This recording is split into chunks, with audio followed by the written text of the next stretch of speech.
Dan selama pandemi COVID-19 ini, Pak Firman harap kalian selalu berada di rumah, kemudian jangan lupa makan makanan yang bergizi, istirahat cukup, rajin berolahraga. Nah, kali ini Pak Firman akan menyampaikan sebuah materi yang akan menjadi bekal kalian saat melaksanakan prakrin nanti, yaitu perawatan berkala. Mari kita simak materi apa saja yang akan kalian terima. Baik anak-anak, sebelum kita melangkah ke praktek, marilah kita simak teori tentang perawatan berkala. Sehingga nanti dengan menerima penjelasan tentang teori ini, diharapkan kalian akan lebih bisa dan paham tentang perawatan berkala.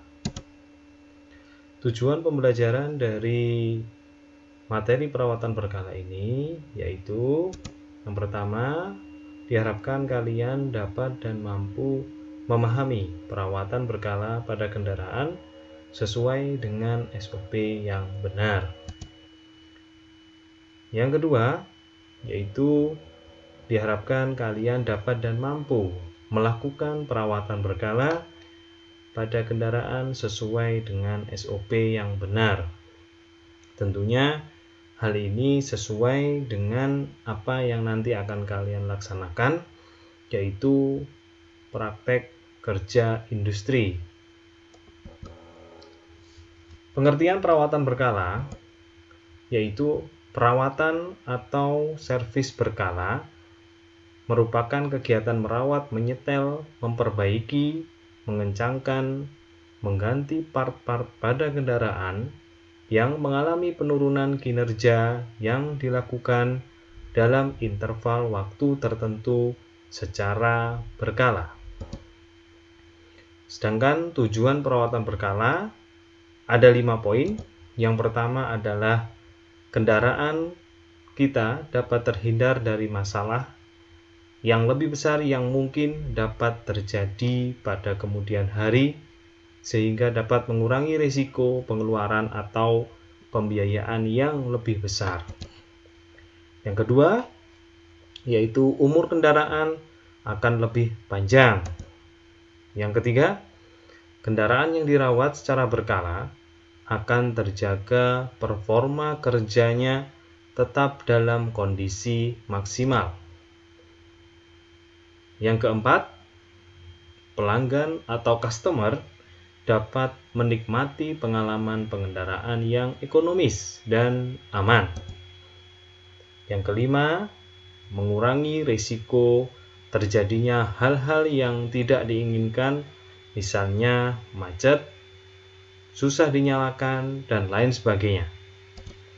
Langkah perawatan berkala yang Pak Firman bahas kali ini yaitu pada bagian mesin. Ada beberapa langkah. Yang pertama, penggantian oli. Yang kedua, pemeriksaan filter udara. Yang ketiga, pemeriksaan busi. Yang keempat, penyetelan karburator. Dan yang kelima adalah pemeriksaan kerenggangan katup. Tentunya langkah-langkah ini tidak selalu berurutan mulai dari penggantian oli sampai ke pemeriksaan kerenggangan katup. Kalian bisa menyesuaikan sendiri langkah apa yang pertama kali akan kalian lakukan dalam langkah perawatan berkala. Namun, kali ini Pak Firman akan menjelaskan tentang bagaimana perawatan berkala pada poin pertama yaitu penggantian oli. Mari kita simak video tentang penggantian oli sesuai dengan SOP yang benar.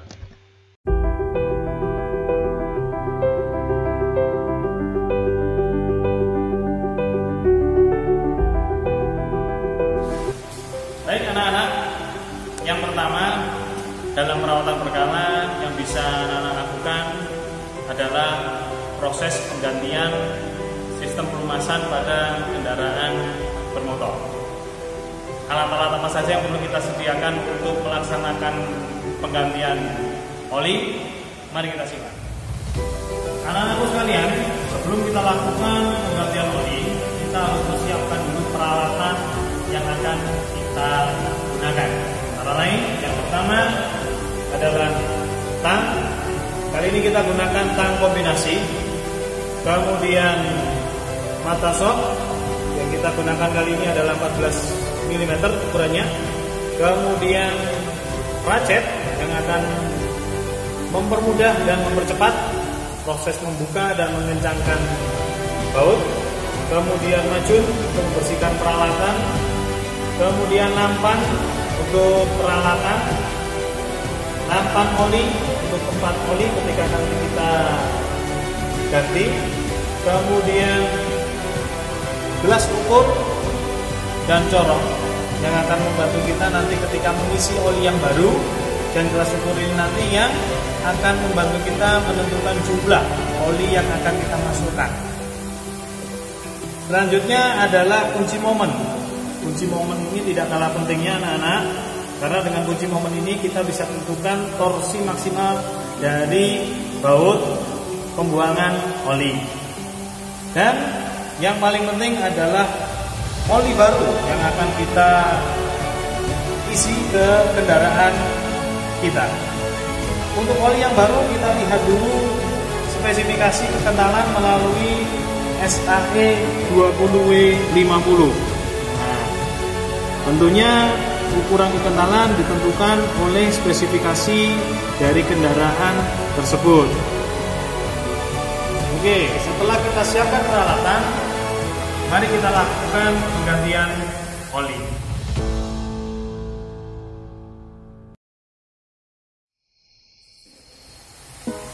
Sebelum melakukan pelepasan oil drain plug, kita harus tahu dulu posisi dari oil drain plug tersebut.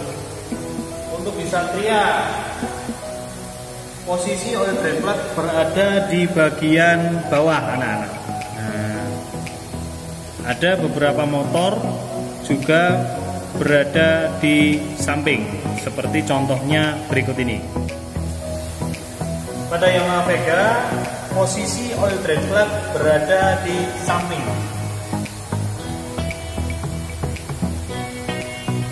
Jadi, sebelum anak-anak melakukan pembongkaran oil drain plug, pastikan dulu posisi oil drain plug tersebut berada di mana.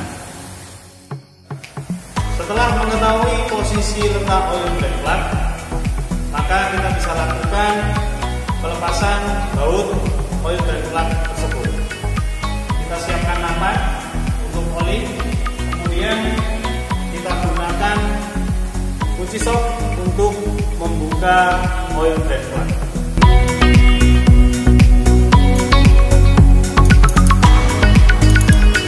Jangan lupa arahnya untuk pembongkaran ialah berlawanan dengan jarum jam.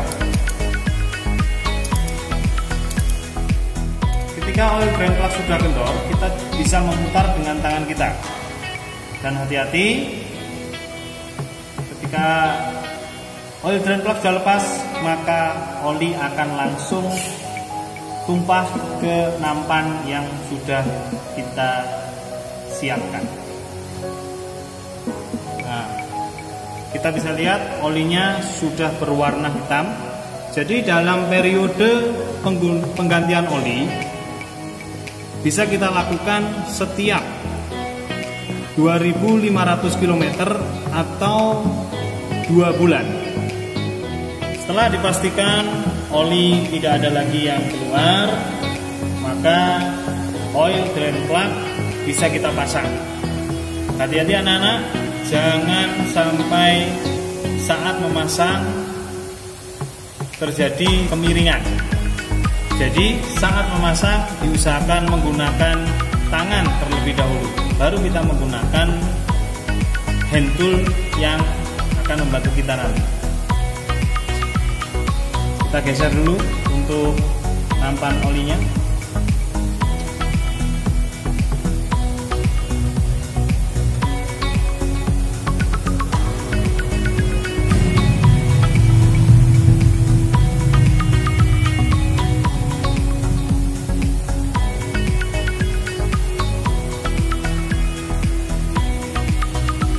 pastikan oil drain plug sudah masuk dengan sempurna, maka kita bisa gunakan kunci, dalam hal ini kunci shock, untuk memastikan oil drain plug ini sudah cukup keras.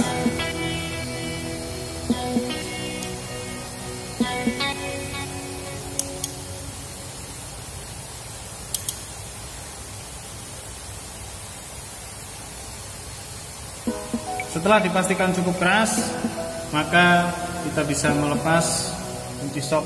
Untuk memastikan bahwa baut ini memiliki kekencangan yang sesuai dengan torsi maksimal, kita gunakan kunci momen. Nah, kunci momen ini bisa memastikan baut yang kita pasang atau yang kita kencangkan bisa mencapai torsi maksimal. Untuk baut oil drain plug ini besar torsi maksimal sebesar 18 Nm. Dari mana itu kita ketahui? Kita menggunakan buku manual. Nah, di sini bisa anak-anak lihat oil drain plug. Di sini torsi maksimal adalah 18 Nm atau 1,8 kg/m. Nah, setelah kita ketahui sesuai dengan spesifikasi, kita tentukan kunci momen, kita set sesuai dengan spesifikasi. Kita putar. Di sini ada 4 skala dan Newtonmeter. Nah, ini yang kita gunakan. Kita putar sesuai dengan spesifikasi yang kita inginkan. Berikut torsi yang akan kita gunakan untuk mengencangkan oil drain plug, yaitu 18 Nm.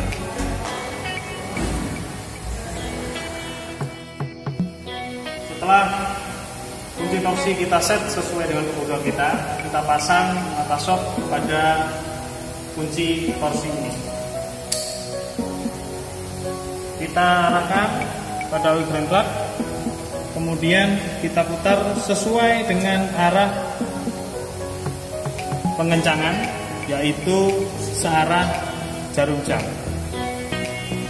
sampai berbunyi klik. Dengan tanda bunyi klik ini, maka dipastikan oil drain plug ini sesuai dengan torsi oil drain plug. Torsi pasang oil drain plug, anak-anak jangan lupa untuk mengisi oli yang baru sesuai spesifikasi. Nah, alat yang akan kita gunakan yaitu sebuah tang untuk membantu membuka. Di mana oil filler plug itu kita lihat. Nah, di sini posisinya. Tentunya nanti setiap motor akan berbeda posisinya, tapi secara teknis membukanya sama, yaitu berlawanan dengan arah jarum jam.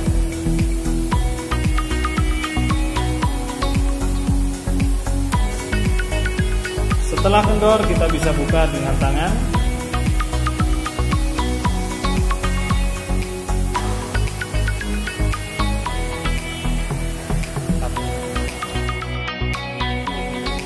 Sebelum kita menuangkan oli yang baru, kita tentukan kapasitas.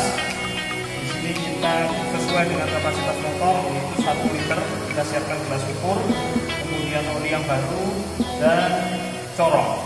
Corong ini fungsinya nanti ketika kita menuangkan oli yang baru, oli tidak sampai tumpah, sehingga akan mengurangi kapasitas dari oli baru tersebut.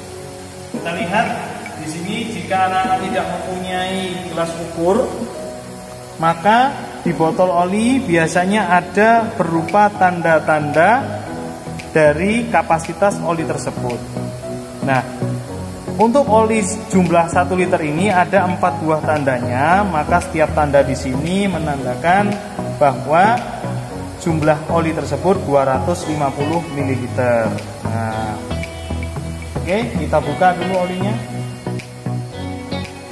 Setelah oli kita tuang, kita pastikan ukurannya yaitu di sini 1000 ml atau 1 liter. Nah, ketika anak-anak proses melihat jumlah dari oli, dipastikan di tempat yang datar. Jadi tidak boleh gelas ukur ini diangkat kemudian dilihat ya. Jadi ditempatkan di tempat yang datar kemudian dilihat jumlahnya. Selanjutnya kita tuangkan oli yang baru sesuai dengan kapasitas mesin dengan menggunakan corong.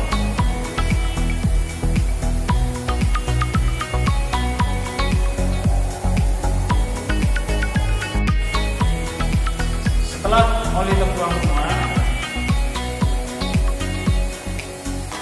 kita mengambil baju untuk membersihkan sisa oli yang menempel pada mesin.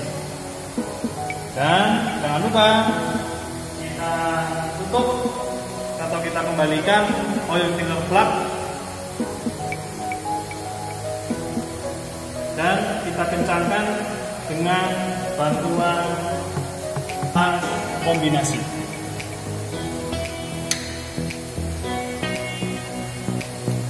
Setelah selesai melakukan langkah-langkah proses penggantian oli pada kendaraan, jangan lupa anak-anak kita selalu membersihkan alat yang sudah kita gunakan, sehingga ketika kita akan menggunakan untuk praktek berikutnya, alat ini bisa kita gunakan dengan maksimal. Kita sambung lagi untuk langkah perawatan berkala di video